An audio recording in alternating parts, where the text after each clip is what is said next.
నమస్కారం తెలంగాణ ప్రజలందరికీ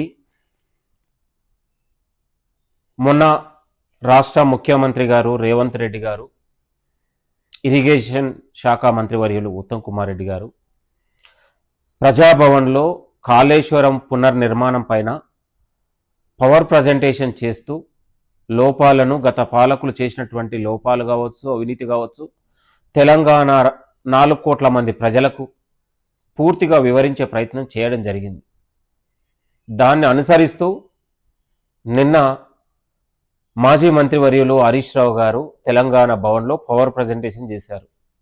కాళేశ్వరం ప్రాజెక్టు అనేది గొప్ప ప్రాజెక్టు, నాకు 3 నెలలు అవకాశం ఇస్తే నేను నీళ్లు బారి చూపిస్తాను, ఎన్డీఎస్ఏ అధికారుల కంటే నేను చెప్పిందే నిజమని ఒక పనికిరాని పవర్ ప్రజెంటేషన్, నాలిక గీక్కోవడానికి కూడా ఉపయోగపడని పవర్ ప్రజెంటేషన్ను శుద్ధ అబద్ధాలు అవినీతిని కప్పపుచ్చుకోవడానికి నిన్న ఒక నాటకమాడినటువంటి హరీష్ రావు గారు నీ యొక్క అవినీతి పైన, నీ అక్రమ ఆస్తులపైన, కాళేశ్వరంలో 1,00,000 కోట్ల జరిగినటువంటి అవినీతి పైన పవర్ ప్రజెంటేషన్ చేస్తే తెలంగాణ ప్రజలు హర్షించేవాళ్ళు.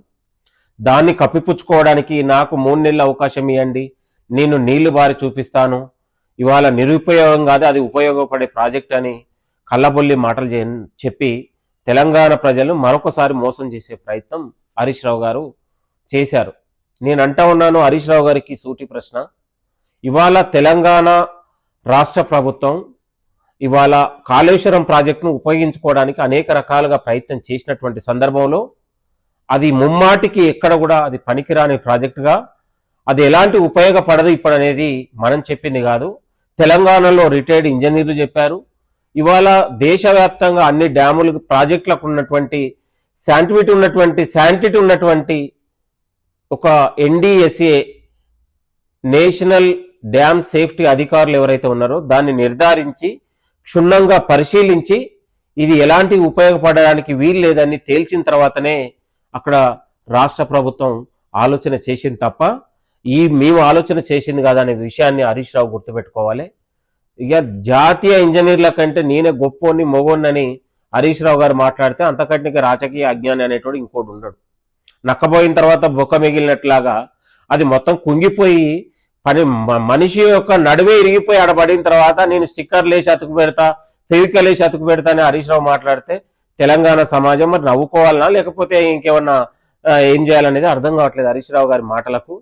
హరీష్ రావు గారు మీకు నిజంగా చిత్తశుద్ధి ఉంటే, నైతికత ఉంటే కాళేశ్వరం పవర్ ప్రజెంటేషను నువ్వు ప్రజాభవన్లో కాదు, నీకు దమ్ముంటే రా కల్వకుంట్ల ఇవాళ కేసీఆర్ గారు కానీ లేకపోతే తారక రామారావు గారు కానీ ముగ్గురు కలిసి ఇవాళ మీరు అసెంబ్లీకి వచ్చి ముఖ్యమంత్రి గారి సవాలును కేసీఆర్ గారు మీరు కాదు కేసీఆర్ గారు స్వీకరించాలి.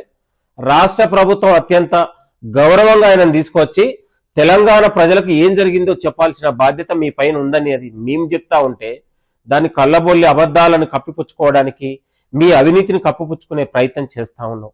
పైగా ముఖ్యమంత్రి గారిని ఇవాళ ఎన్ని ఉరిదీసినా తప్పు, నిన్ను ఉరిదీయాలి, నిన్ను 100 సార్లు ఉరిదీసినా కూడా తెలంగాణ ప్రజలకు చేసినటువంటి పాపం పోదు మీది. 100 సార్లు కాళేశ్వరం గేట్లకు హరీష్ రావును తలకాయ పెట్టి ఉరిదీసినా పాపం పోదు. అంతకంటే ద్రోహం అవినీతి మీరు చేశారు. తెలంగాణ రాష్ట్ర ప్రజలకు ముక్కు నేలకు రాసి క్షమాపణ చెప్పాలి అసెంబ్లీలో. మీరు హరీష్ రావు గారికి సూటి ప్రశ్న ఇస్తా ఉన్నాను, ఏం ముఖం పెట్టుకొని ఇవాళ నువ్వు పవర్ ప్రజెంటేషన్ చేస్తా ఉన్నావు? నీకు ఏ అర్హత ఉంది హరీష్ రావు గారు? నీకు సిగ్గు శరం ఉంటే అసెంబ్లీలో తేల్చుకుందాం రా. మా ముఖ్యమంత్రి గారు, మా మంత్రులు, ఎమ్మెల్యేలు అందరూ సిద్ధంగా ఉన్నారు. తెలంగాణ ప్రజలందరూ కూడా ఆలోచన చేస్తా ఉన్నారు, వేచి చూస్తా ఉన్నారు మీ అవినీతిని తెలుసుకోవడానికి. పిచ్చి పిచ్చి మాటలు మాట్లాడితే మంచిగా ఉండదు హరీష్ రావు గారు, జాగ్రత్త. మీరు అనుకుంటున్నావేమో ఇవాళ రాష్ట్ర ప్రభుత్వం రైతుల పక్షాన మేము అండగా నిలిచిన వాళ్ళం, కాళేశ్వరం ప్రాజెక్టును ఎలాంటి ఉపయోగించకుండా దేశంలోనే అత్యధిక పాడి పంట వడ్ల కొనుగోలు కావచ్చు, వరి ధాన్యంలో అత్యధిక ఉన్నటువంటి ఉత్పత్తి జరిగిన రాష్ట్రం తెలంగాణ రాష్ట్రం అనే విషయాన్ని మరొకసారి గుర్తు చేసుకోవాలి. నీ బోడి మాటలు, నీ కట్టుకథలు మానుకోవాలని హరీష్ రావుకి హెచ్చరిస్తా ఉన్నాం.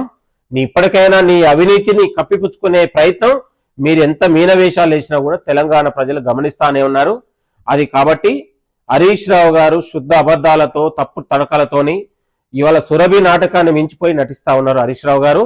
దాంట్లో నీ వాటా అనేది అందరికి తెలిసిన విషయమే. తెలంగాణ ఇవాళ మీరు ట్రంకుపేట తీసుకొని వచ్చిన వాళ్ళు ఇవాళ 1000 కోట్లకి ఎట్లా ఎదిగిరు అనేది కూడా తెలంగాణ ప్రజలు తెలుసుకోవాలని హరీష్ రావు గారు. నమస్తే, ధన్యవాదాలు. అసెంబ్లీకి ముఖ్యమంత్రి గారి సవాలును మీరు స్వీకరించి అసెంబ్లీకి రావాలి, అసెంబ్లీలో తేల్చుకోవాలని కూడా హరీష్ రావు గారికి, కేటీఆర్ గారికి, కేసీఆర్ గారికి కూడా మనం చేస్తా ఉన్నాం. థ్యాంక్ యూ, ధన్యవాదాలు, నమస్తే.